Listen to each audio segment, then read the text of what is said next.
Hello everyone, welcome back to my channel పొరన్లాస్ kitchen. ఈరోజు పొరన్లాస్ కిచెన్లో వీడియో వచ్చేసి అటుకులతో చేసే మంచి స్వీట్ రెసిపీ అండి. మీరు కూడా తప్పకుండా ట్రై చేయండి, చాలా బాగుంటుంది. ఇప్పుడు ఒక ప్యాన్లో 1.5 కప్పు బెల్లం తీసుకోవాలి. మనం తీసుకున్న బెల్లంకి 2 కప్పుల వాటర్ యాడ్ చేసుకుని బెల్లంనంతా మంచిగా కరిగించుకోవాలి. ఇలా బెల్లం కరిగిన తర్వాత ఈ కరిగిన బెల్లంని మనం వడగట్టుకొని పక్కన పెట్టుకోవాలి. ఇప్పుడు స్టవ్ మీద మరొక ప్యాన్ పెట్టుకొని 1 కప్పు దొడ్డటుకులను తీసుకొని దూరగా వేయించుకోవాలి. ఇవి కొంచెం లైట్ కలర్కి వచ్చేంత వరకు వేయించుకోవాలి. ఇప్పుడు నేను చూపించినట్టు ఇలా చుంచగానే క్రిస్పీగా విరిగేటట్టు వేయించుకోవాలి.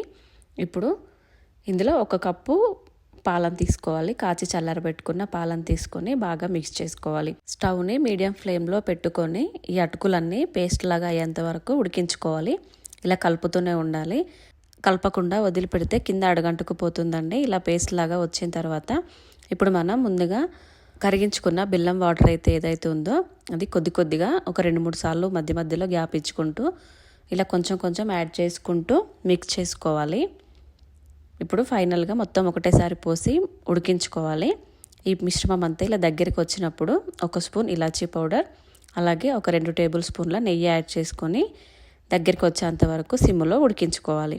ఇలా కలుపుతూనే ఉండాలి. ఇప్పుడు కొన్ని కట్ చేసి పెట్టుకున్న బాదం జీడిపప్పును వేసి మిక్స్ చేసుకోవాలి. ఈ మిశ్రమం అంతా ఇలా దగ్గరికి వచ్చిన తర్వాత స్టవ్ ఆఫ్ చేసుకొని పక్కన పెట్టుకోవాలి. ఇప్పుడు ఒక గిన్నెలో నెయ్యి రాసుకొని కొద్దిగా పిస్తా పప్పు, కొద్దిగా కాజు, కొద్దిగా జీడిపప్పు వేసుకొని ఇప్పుడు మనం తయారు చేసి పక్కన పెట్టుకున్న అటుకుల పాయసం ఏదైతే ఉందో అది ఇందులో వేసుకొని స్ప్రెడ్ చేసుకొని చల్లారనివ్వాలి. ఇలా చల్లారిన తర్వాత ఒక ప్లేట్లోకి తీసుకొని సర్వ్ చేసుకుంటే ఎంతో టేస్టీగా ఉండే అటుకుల పాయసం రెడీ అండి. తప్పకుండా ట్రై చేయండి, చాలా టేస్టీగా ఉంటుంది. మీరు కూడా ఇష్టంగా తింటారు, పిల్లలు కూడా చాలా ఇష్టంగా తింటారు. అలాగే హెల్త్కి కూడా మంచిదే కదండి.